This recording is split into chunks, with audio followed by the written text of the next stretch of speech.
बच्चों नमस्कार। आज हम पढ़ेंगे आपकी हिंदी की पाठ्य पुस्तक मल्हार का पाठ 4 पानी रे पानी। यह पाठ अनुपम मिश्र द्वारा रचित है। इस पाठ में लेखक ने पानी की महत्ता पर प्रकाश डाला है। प्रस्तुत लेख के माध्यम से लेखक कहना चाहते हैं कि पानी का हम सिर्फ इस्तेमाल करना जानते हैं, परंतु शायद ही कभी पानी के बारे में सोचते होंगे कि यह कहाँ से आता है और कहाँ चला जाता है। हमें इस पाठ के माध्यम से लेखक जल चक्र के बारे में बताते हैं। तो आइए इस पाठ को विस्तार से समझते हैं। उससे पहले पाठ के लेखक परिचय करते हैं। इस पाठ के लेखक प्रकृति के रक्षक अनुपम मिश्र, जिनका जीवन काल 1948 से 2016 तक रहा। एक प्रखर लेखक, संपादक और जाने माने पर्यावरणविद के रूप में उनकी एक पहचान है। अनुपम मिश्र जी की प्रसिद्ध पुस्तक आज भी खरे हैं तालाब जल संरक्षण से संबंधित है। अन्य रचनाएं साफ माथे का समाज, गांधी मार्ग पत्रिका के संस्थापक और संपादक, जल संरक्षण के क्षेत्र में अनेक प्रयोगात्मक कार्य किए हैं। इस पाठ में बताया गया है प्राकृतिक जल चक्र के बारे में, पानी के संकट के बारे में, धरती की गुल्लक और बाढ़ का कहर। प्राकृतिक जल चक्र समुद्र, बादल और बारिश। पानी का संकट कब आता है? जब नल सूखे, मोटर पंप और लड़ाई झगड़े होते हैं, यानी कि पानी की जब कमी होती है तब हमें पानी का संकट महसूस होता है। लेकिन जैसे ही बारिश होती है तो वही पानी बाढ़ का कहर बन जाता है। जल की अधिकता और जल भराव होता है। तालाबों की रक्षा और वर्षा का जल संचयन। धरती में जल का संचयन करना धरती की गुल्लक यानी कहा गया है। तो आइए इस पाठ को विस्तार से समझते हैं। प्रकृति का खजाना और हमारी लापरवाही।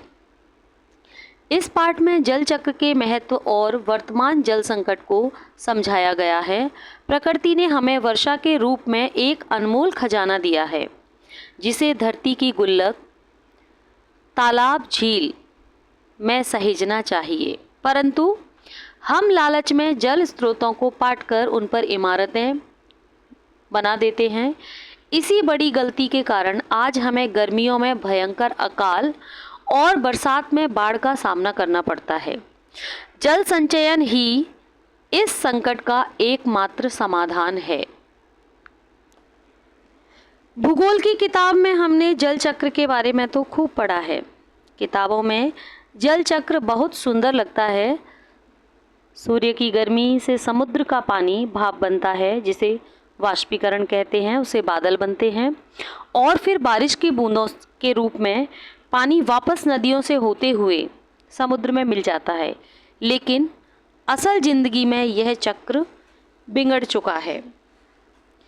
जल चक्र के बारे में यानी किताब में हम पढ़ते हैं कि हमारे घरों में, विद्यालयों में, कारखानों में आदि में नलों के माध्यम से पानी आता है, पर यह समस्या है कि इन नलों में अब हर समय पानी नहीं आता है। शहरों का जल संकट। आजकल नलों में पानी समय पर नहीं आता है, कभी देर रात को तो कभी सुबह जल्दी, वह भी बहुत कम। नल खोलने पर पानी की जगह सिर्फ साएं साएं की आवाज़ आती है। पानी की यह भारी कमी शहरों, गांवों, स्कूलों और कारखानों हर जगह पर एक बड़ी समस्या बन चुकी है। पानी की आवश्यकता इतनी ज़्यादा है कि लोग अपनी मीठी नींद तोड़कर बाल्टियाँ, बर्तन, घड़े आदि लेकर नलों पर इकट्ठा होने को विवश हैं। पानी की परेशानी से बचने के लिए अब ज़्यादातर लोग अपने घरों में ही पाइप लगाकर पानी खींचने में लगे हुए हैं। सबको पानी की कमी की समस्या का सामना करना पड़ रहा है। देश के बड़े बड़े शहरों में भी लोग पानी की कमी से जूझ रहे हैं। देश के कई हिस्सों में तो गर्मी में अकाल जैसी स्थिति बन जाती है और बरसात में कई इलाके बाढ़ में डूब जाते हैं।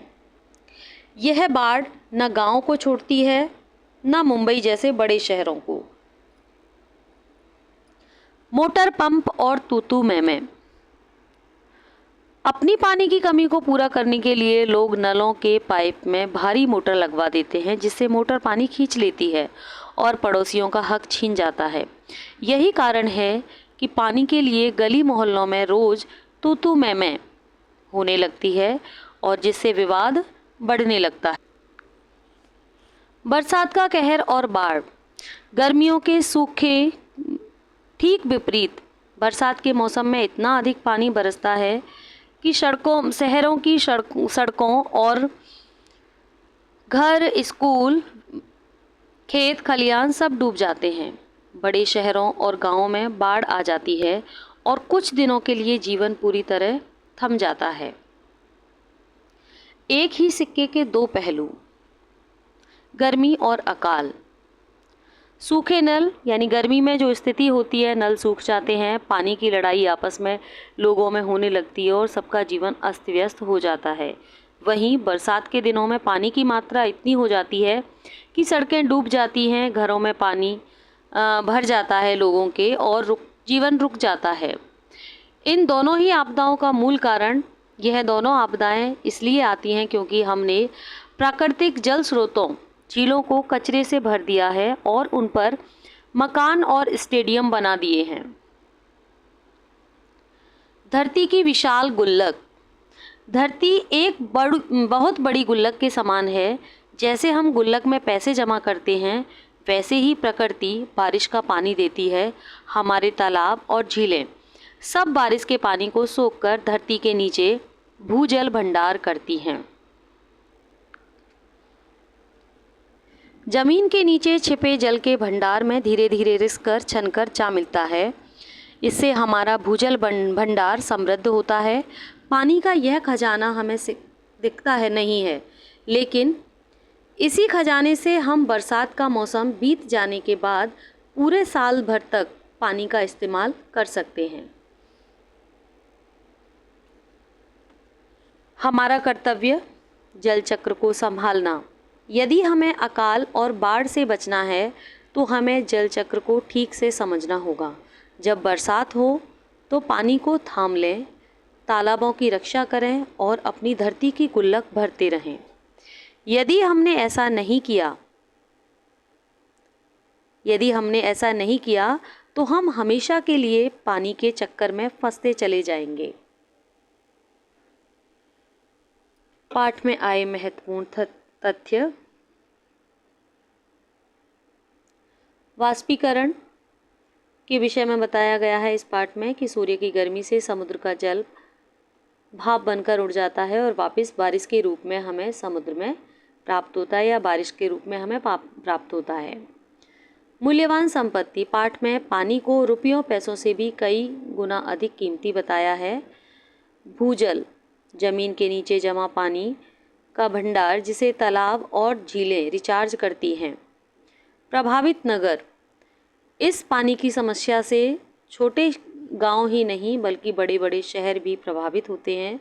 दिल्ली, मुंबई, कोलकाता और चेन्नई जैसे शहरों में भी गर्मी में भयंकर जल संकट होता है।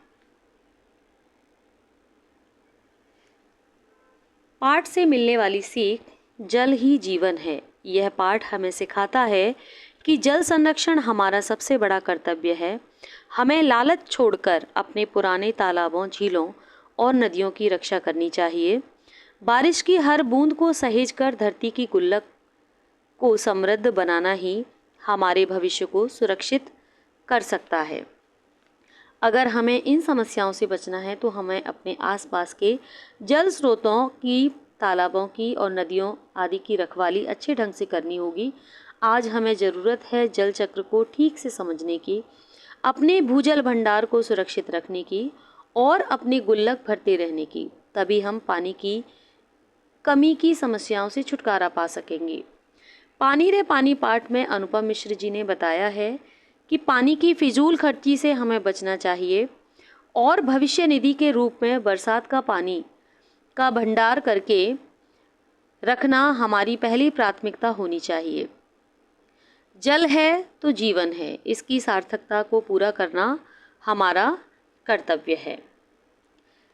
विद्यार्थियों के लिए कुछ क्रियाकलाप। आप इस पाठ से संबंधित अपनी कॉपी में जल चक्र बना सकते हैं। कुछ पानी से संबंधित स्लोगन और गीत और कविताएं भी आप लिख सकते हैं। तो बच्चों इसी वीडियो में हम इस पार्ट के क्वेश्चन आंसर सॉल्व करेंगे। इससे पहले आप चैनल को सब्सक्राइब करें, लाइक करें और वीडियो को शेयर करें। धन्यवाद।